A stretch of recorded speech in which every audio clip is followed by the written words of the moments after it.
Ishara 10 kutambua kipawa cha mtoto wako. Kila mtoto anapokuwa tayari amezaliwa anakuwa na kipawa cha kipekee ambacho Mungu amekuwa amempatia kwa ajili ya kusudi maalum. Kwa kila mtoto anakuwa na kipawa cha kipekee kwenye maisha yake. Umeweza kuwa na watoto wengi lakini hujawahi kutambua vipawa vya watoto wako. Leo imekuwa ni siku ya kipekee sana kwako kujifunza pamoja nami mtumishi wa Mungu Preacher Timothy Raphael Kuleguje ili uweze kujifunza ishara 10 kutambua kipawa cha mtoto wako. Na kama ni mgeni kabisa kwenye channel ya Jehova Media TV Online, bonyeza kitufe chekundu yani subscribe, kuwa mtu wa kwanza kupata mafundisho mbalimbali ndani ya Jehova Media TV kila siku. Na karibu uweze kujifunza pamoja nami ishara 10 kutambua kipawa cha mtoto wako. Zifuatazo ni ishara 10 ambazo zinaweza kukusaidia kutambua kipawa cha mtoto wako. Nitakuwa nimeambatanisha na vipawa mbalimbali. Kwa siku ya leo utaweza kujua kwamba mtoto wangu ana kipawa fulani na kuweza kumsaidia kufikia malengo ambayo tayari anayo. Cha kwanza kabisa au ishara ya kwanza, kujitolea na huduma kwa wengine. Kujitolea na huduma kwa wengine. Watoto wenye kipawa cha huduma wanapenda kusaidia wengine na kuonyesha huruma. Kama inavyoelekezwa kwenye Matendo ya Mitume sura ya 20 mstari wa 25. Yesu alisema kwamba inapendeza zaidi kutoa kuliko kupokea. Kwa watoto wenye kipawa cha huduma na kuwasaidia watu wengine ni watu ambao wanapenda sana kujitoa. Kwa huyu mtoto moja kwa moja anakuwa ana kipawa cha huduma na kuwasaidia watu wengine. Kwa anakuwa na ile hali ya kujitolea na kuwasaidia watu wengine. Ishara ya pili, uwezo wa kuongoza na kuhamasisha wengine. Uwezo wa kuongoza na kuhamasisha wengine. Mtoto mwenye kipawa cha uongozi atakuwa na uwezo wa kuhamasisha na kuongoza wengine na kuwa mfano bora, kama ambavyo inaelekezwa kwenye maandiko matakatifu. Timotheo wa kwanza sura ya 4 mstari wa 12. Unaona pale ambapo mtume Paulo anamhimiza Timotheo, anasema kwamba usikubali mtu yoyote akudhalau kwa sababu ya ujana wako. Kwa watoto wengi ambao kuwa na vipawa vya uongozi wanakuwa ni watoto ambao wanasikika wakiwa na watoto wengine. Kwa lazima unaona ishara hizi, mtoto wako anasikika anapokuwa na watoto wengine. Akiongea watoto wengine wanafuata ile ambalo ameongea yeye, pamoja na wengine wameongea lakini wazo lake linakuwa juu kupita mawazo ya watoto wenzake. Kwa huyo mtoto tayari anakuwa na roho ya uongozi. Na hii ni ishara ya pili kabisa. Na ishara ya tatu, kutambua kipawa cha mtoto wako ni uwezo wa kuelewa mambo ya kiroho. Ishara ya tatu nimesema kwamba uwezo wa kuelewa mambo ya kiroho. Kwa Biblia inatuonyesha kuwa watoto wanaweza kuwa na uelewa mzuri kuhusu mambo ya kiroho. Mtoto ambaye ana kipawa anaweza kuelewa kwa ufanisi mambo ya kiroho kuliko watoto wengine. Katika Mathayo 18 mstari wa 3 unaweza kusoma kuona jinsi gani mtoto ambaye anakuwa na uwezo wa kuelewa kuhusu mambo ya kiroho. Kwa mtoto ambaye ana kipawa kuhusu mambo ya kiroho anaanza kuwa na uelewa. Unakuta mtoto bado ni mdogo sana lakini anakuwa na zile chembe za kuanza kuelewa mambo ya kiroho. Anakuwa na ufanisi katika kuyazungumza maneno ya Mungu. Anakuwa na ufanisi katika kung'amua vitu ambavyo ni vya kiroho na kuwa na imani ambayo ni thabiti. Kwa hiyo ni ishara ya tatu. Ishara ya 4, kujua kwamba kipawa cha mtoto wangu ni kipi. Uwezo wa kufanya kazi kwa bidii. Uwezo wa kufanya kazi kwa bidii. Mtoto mwenye kipawa cha bidii atafanya kazi kwa moyo wake wote na atakuwa na umakini kwa kila jambo ambalo atakuwa analifanya. Kwa mtoto ambaye anakuwa na uwezo wa kipekee sana katika kufanya mambo yake kwa bidii, pia anakuwa anafanya mambo yake yote kwa umakini. Kwa mtoto ambaye anakuwa na kipawa hiki anafanya mambo yake kwa bidii, kama ambavyo inaelekezwa kwenye Wakolosai sura ya 3 mstari wa 23 inavyosema kwamba lolote mfanyalo fanyeni kwa moyo wenu wote, kana kwamba mnafanya kwa Bwana wala si kwa mtu. Kwenye Wakolosai 3:23 anaelekeza kwamba lolote ambalo mnakuwa mkilifanya mlifanye kwa bidii, kana kwamba mnafanya kwa Bwana na wala si kwa mtu.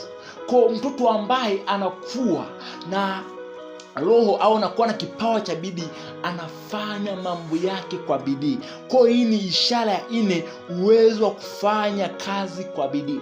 Kwa kama na mtoto ambaye anafanya kazi kwa bidii, elewa kwamba huyo mtoto ana kipawa cha bidii katika kufanya mambo yake, na huyo mtoto anaweza kufanikiwa zaidi katika maisha yake. Anakuwa ni mtoto ambaye anaonyesha bidii kwa jambo ambalo liko mbele yake, ambalo ameamriwa kulifanya au ameamua kulifanya.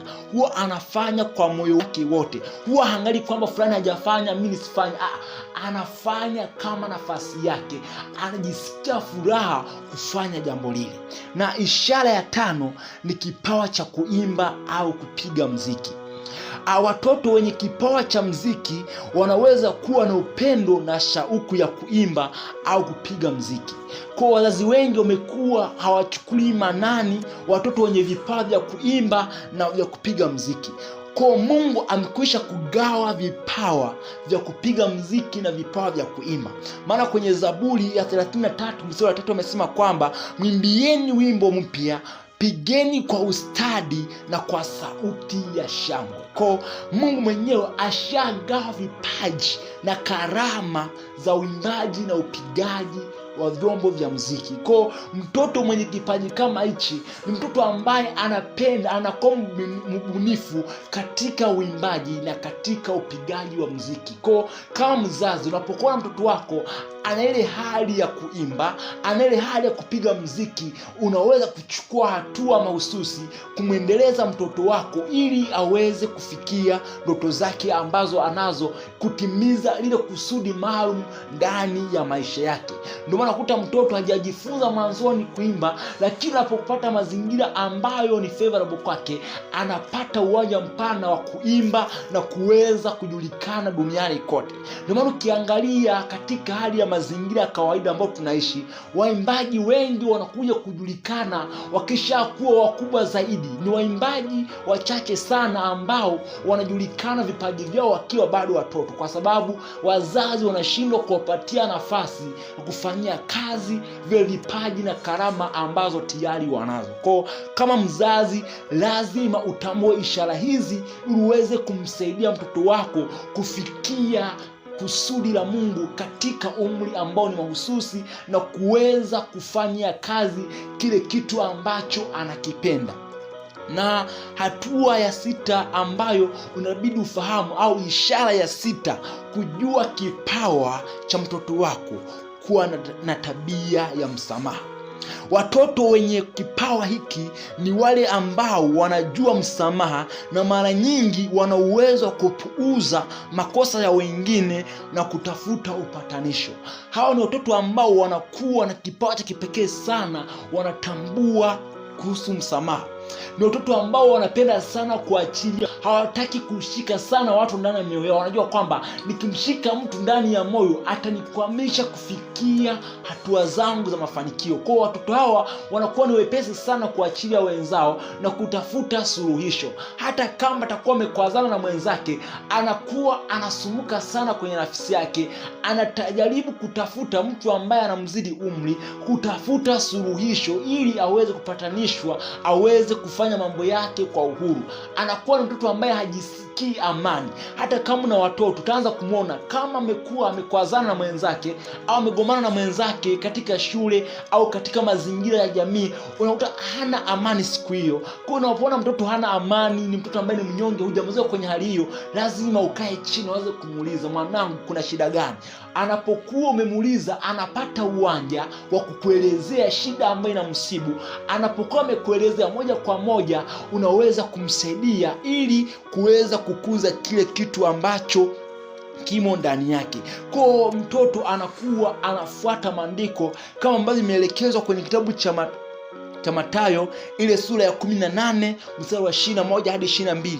Yesu Kristo mwenyewe anazungumza kuhusu msamaha. Anasema kwamba sameheni 7 mara 70. Kwa mtoto kama huyu anakuwa na ile roho ya kuachilia watu, hahitaji kubebelea watu ndani ya moyo wake. Kwa na watu wengi kabisa wamekuwa wakiishi maisha ambayo wamebebelea watu ambao wamewakosea ndani ya mioyo yao. Kwa jifunze kuachilia watu ambao wamekuwa wamekukosea kwenye maisha yako, ili na uweze kukuza uwezo wako wa ndani katika kufanya au kufikiri vitu ambavyo unavifanya. Lakini kwa leo nipo kuhusu ishara za kutambua kipawa na karama au kipaji cha mtoto wako. Kwende ishara ya 7 ni upendo wa kweli na kuhurumia watu wengine. Upendo wa kweli na kuhurumia watu wengine. Ili uweze kutambua kipawa cha mtoto wako, lazima ujue hii ishara ya 7, upendo wa kweli na kuhurumia watu wengine. Watoto wenye kipawa cha kuhurumia na kuwajali watu wengine na kuonyesha upendo kwa watu wengine, hasa wanahitaji msaada au faraja. Hasa wale watu ambao wanakuwa wanahitaji, au watoto wenzao wanahitaji msaada na faraja, wanakuwa ni watoto ambao wanajua kukea different, yani wanajua kukea wenzao tofauti, wanajua namna gani wawasikilize wenzao, wanajua namna gani waweze kuwafariji wenzao. Kwenye Yohana wa kwanza, waraka wa kwanza wa Yohana sura ya 4:7 hadi 8 inatufundisha kuwa na upendo kwa kila mmoja, maana Mungu ni upendo. Kwa mtoto kama huyu anakuwa na ile hali ya kuwahurumia watu wengine, anakuwa anaonyesha upendo kwa watu wengine. Huyo mtu anakuwa ana kipawa ambacho kiko ndani yake, na unakuwa moja kwa moja unatuma kwamba huyu mwanangu ana kipawa ambacho ni muhimu sana katika jamii. Watoto wengi ambao wana kipawa hiki, ni mara chache sana kukuta watoto kama hawa, hata kama mtu ni mgeni, anaweza kumchangamkia, anaweza kumuuliza kitu gani ambacho anataka, aweza kumsaidia. Katika udogo ule mtu anashangaa, mbona huyu mtoto mdogo sana, lakini yule mtoto anakuwa na upendo wa ndani katika maisha yake. Na ishara ya 8, uwezo wa kutoa mashauri ya busara. Uwezo wa kutoa mashauri ya busara. Watoto wenye kipawa hiki wanaweza kutoa ushauri wa busara na hekima kwa wengine.